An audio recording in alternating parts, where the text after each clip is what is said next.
here ba for sapon o di kan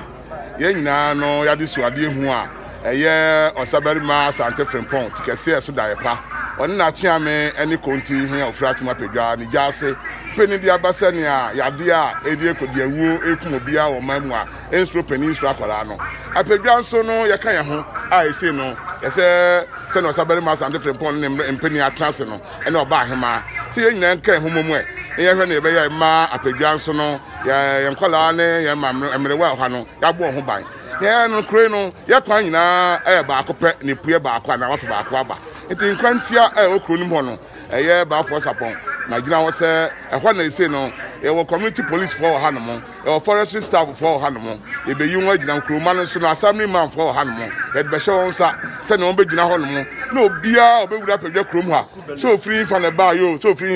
no e ni die na ema won ya de no enfere obia ni ho a o ye ne ho se o mu obi iti obi fra say okrachi bra na ye fa ne hwa wo a but modern say baba na de thermometer no ahwe wo mama so na ya hwe no waba ye de ba ko so be gina ye clinic kwa no a e kom kroso efri asafo e de ba no eno so no ye say ye kroma ne say obi obedu ho bia say machine wo ho say e say o gina ho no mo ne de hwe no so du ho na temperature was through a krachi enye yade bia na edidi agro